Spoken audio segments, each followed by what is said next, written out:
Hi everyone, how's it, Frederick? Hope you guys are doing well, and hopefully you've just enjoyed my Mésas Pinotage.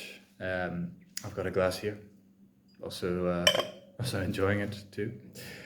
So I thought provide a bit of background about my brand Pinotage and how I made it, and you'll very much see how they link together.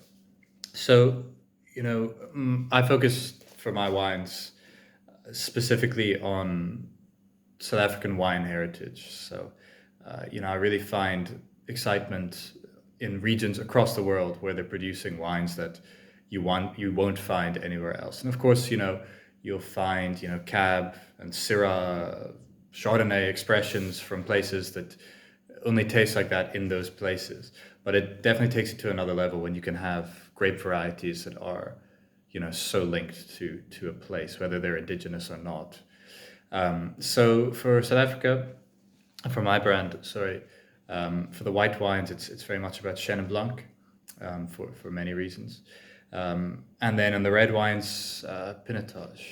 So Pinotage, it's a fairly young variety in a sort of global historical context. It's not existed on Earth for more than 1929 was created, so it's not existed for even 100 years yet.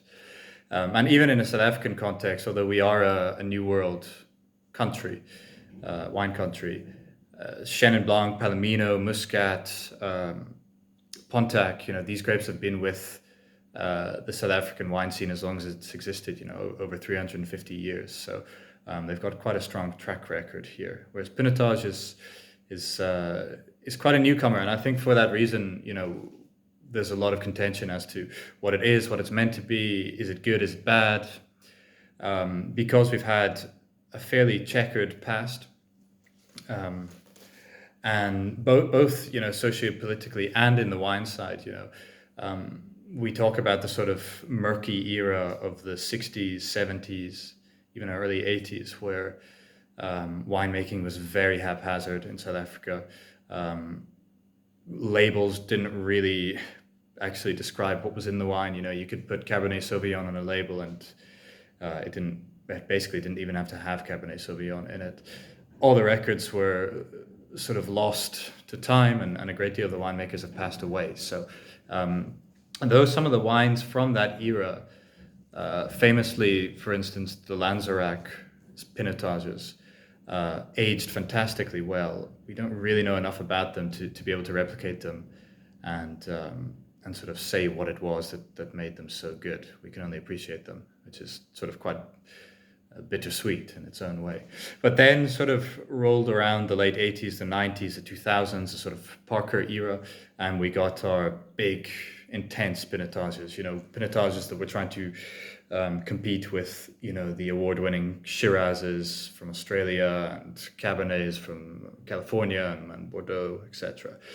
So Pinotage very much became slotted into being perceived and made as a very polished, intense wine, picked at high alcohol levels, so very ripe, intense fruit, lots of oaking, lots of extraction.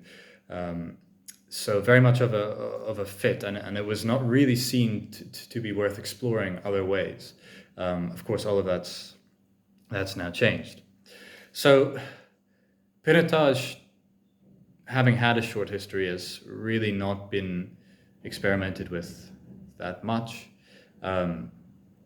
And now people are really trying to sort of see what this grape's about. We don't really have a consensus as to where it should be grown, or if it's a cool climate, warm climate variety. Does it like heat? Does it like stress, etc., etc. We do have plantings fairly far and wide in the country, but again, stylistically, we're all kind of on different. Well, some of us are on different wavelengths, so it's difficult to compare and contrast in a sort of experimental sense. But what we can say is Pinotage has an interesting parentage. It's a cross of Pinot Noir, might have heard of that grape, and Cinsault. which was called Hermitage at the time in South Africa, hence Pinot Noir, Hermitage, Pinotage. So it's got all the sort of genetic fuel to be a wine that can be made into something that is delicate and fine, and not necessarily, relying on intensity and ripeness to produce something interesting. Moreover, there's such an interesting array of places that Pinotage is to be planted, and in terms of vine material, we've got lots of old vine Pinotage around, which is just really exciting to tap into. Stuff that's been planted 5, even 6, 7 decades ago. So tapping into history there. But for the Mésas, which you've just had now, it's made almost entirely with carbonic maceration. So I pick the grapes at a lower alcohol than I do for the other Pinotage I make. So this one sits at about, the 2021 that you'll be drinking sits at about 11.9%. On the label, it's 11.5. 2021 was just an excellent vintage for early ripening grape varieties like Pinotage and Chenin. So had the ability to pick at low alcohol levels and get a lot of flavor. This year, for instance, I think will be a bit different. It's been hot, so you're going to see higher alcohol levels to get the same amount of flavor. Nonetheless, harvested the grapes. This particular bottling comes from 2 old vineyards, one planted in 1972, one planted in 1978, and then one slightly younger vineyard planted in 1994, all in the Stellenbosch region, all within single digits away from the coast. So it just provides a sort of cooler ripening window. And as per the carbonic maceration method, I bring in the grapes, put them into tank, lightly stomp the bottom just to get a bit of juice in the bottom of the tank, to sort of provide fermentation material, just to keep the whole environment a bit, filled with carbon dioxide and a bit safer. And then on top of that, crushed berries, I put whole, completely intact bunches. And then, as the fermentation continues, those berries, instead of fermenting with, the help of yeast in a traditional wine fermentation, they begin an enzymatic, so intercellular fermentation, with their own enzymes and substrates converting sugar into alcohol, because of course they're still completely intact berries. And this goes on for about 5-10 days, and then when the alcohol level within the berries reaches about 3%, then they actually split open, the cell walls disintegrate, because alcohol is a very good solvent, dissolver. Then I usually crush it a little bit more just to get a bit more juice in there and sort of have a bit more of a sort of mixing and fermentation going. And then usually press it about 2 weeks after it's been put into tank. And because you've not had,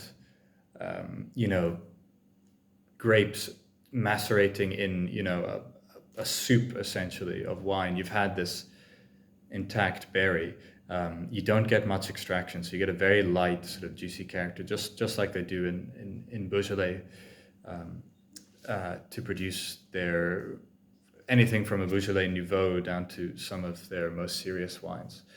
It's just employing a different technique of winemaking. But for Pinotage, it seems to be a grape that you can be quite liberal with picking times. You can pick it very early and you still get this very beautiful sort of strawberry candy floss character, or you can pick it very late and get those intense sort of red, dark fruit characters. So the one other thing I do with this one is I take about 15% and I press that directly as rosé, just to provide a bit more juiciness and an extra sort of fresh lift, preserve some of the acidity. And then I blend that in once the fermentation is done. So then you get a sort of, not necessarily diluting is the wrong word, but you get a lighter wine at the end of the day. And then that gets barrel aged for about, what are we talking now? 6 months. all in old oak, so none of those new wood characters coming through, and then bottled around September of the same vintage. So then you capture all those primary red, juicy, fruity flavors. And yeah, I think it's just important that we don't, pigeonhole grape varieties as, oh, it must be this or it must be that. We have to really have room for everything, and within there we'll see, the potential of what a grape can deliver. So yeah, I hope you guys enjoy it, and I hope you enjoy the rest of the tasting. Thanks for listening.